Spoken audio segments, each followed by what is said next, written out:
Hi mga ate and kuyas! This is Ate J. Wow, Ate J. Charas lang.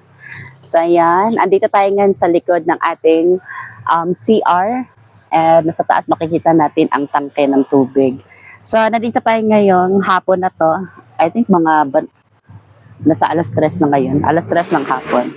So andito tayo ngayon. Ayan, kung napapansin nyo po, napakarami ng damo-damo sa aking likuran. Dati hindi to siya masyadong makapal yung mga dahon dito. So dahil hindi na siya masyado napapansin ng ng ibang mga staff dito sa farm. So habang wala din sila madam kasi andun sila sa Davao. Ayan, pumunta sila ng Davao. Doon kanila Mama Mary Loviros. Ayan. Yung mother ni Brenda. So andun siya kasama ni Madam si Jigjag, si Bakang, si Inday Katok, and kapatid ni Bakang na si Claudine, and ang nag-iisang Palomalma Vlog. Ayan. Nasama siya sa napasok siya sa top Chares. Ayan, kasama sila doon. But hindi ko alam kung hanggang kailan sila doon. Ayan. So dito tayo para magdamo-damo and para maliwalas naman tignan yung ating likod ng ating CR.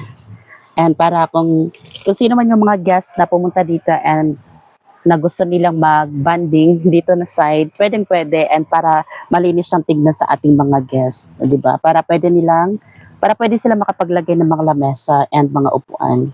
So ngayon, hinahinay lang natin siyang dadamuhan para matanggal yung mga damo-damo. Ayan. So ito nga po pala ay mga Carabao grass. Pero wild Carabao grass. Ayan, mahaba-haba yung niya, dahon. Hindi katulad nung talaga na Carabao grass na mostly ginagamit sa sa bakod. So talikod muna tayo kasi ayan. Dadamuhan lang natin dito para mas maganda siyang tignan. Ayan. And dadamo tayo habang wala sila madam. And maganda kasi magdamo-damo, magganito na wala masyadong tao. Yung tahimik lang na wala kang disturbo. Di ba? No? So, continue lang tayo sa pagdadamo. And hindi ko naman masasabing matatapos ko to kasi napakaraming damo, and baka siguro yung kalahati nito madadamuhan ko siya, and bukas naman yung pangalawang beses natin sa pagdadamo. Yeah. So stay tuned and para makita ninyo kung hanggang saan lang tayo aabot sa pagdadamo.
So, dyan na muna kayo mga ate. Papakita ko na lang po sa inyo ang um, video mamaya kung hanggang saan tayo umabot sa pagdadamo.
Hi mga ate ko, magandang hapon sa'yo na nga. Tapos na tayong mag-damo and ayan, nakapaglinis na rin ako dito sa ating CR, tsaka dyan sa loob at tsaka dito sa lutuan. Hindi ko lang natanggal yung ano kasi meron nag-iho-iho kanina. Yan, natanggal na yung mga putik-putik sa sahig. And doon naman sa dinamuhan ko, ayan, tignan natin. Yan, puno na po ang ating tangke. Maapaw na po. Are, sakit. So, dito naman sa ating dinamuhan, hanggang doon lang sa may drainage, ang ating dinamuhan. Hindi na ako nakapag-continue doon, tsaka dito sa baba. And I think, siguro bukas na natin tatapusin or i-continue ang ating pagdadamo. So, ayan. Yung mga ano dyan, yan yung mga dinamo kanina. And dyan ko na lang siyang tinipon. And yung mga boys na yung mag-ano natin, kung makikita man nila yung pinagdamuhan ko dito. Ayan. So, konti lang kasi kanina napakaraming langgam at saka palaging nangangagat yung mga maliliit na langgam. Ayan. Hapon na rin and alas 5 na rin ng hapon. And dahil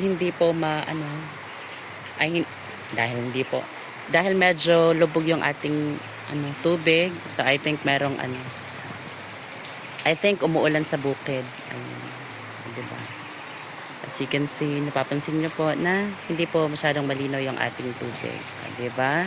So, hanggang dyan na muna yung ating pagdadamo and nakapaglinis na rin tayo sa ating CR. And, yan na muna for today's video mga ate ko. Thank you so much for watching and don't forget to subscribe my YouTube channel. I love you and ingat mga ate and kuya.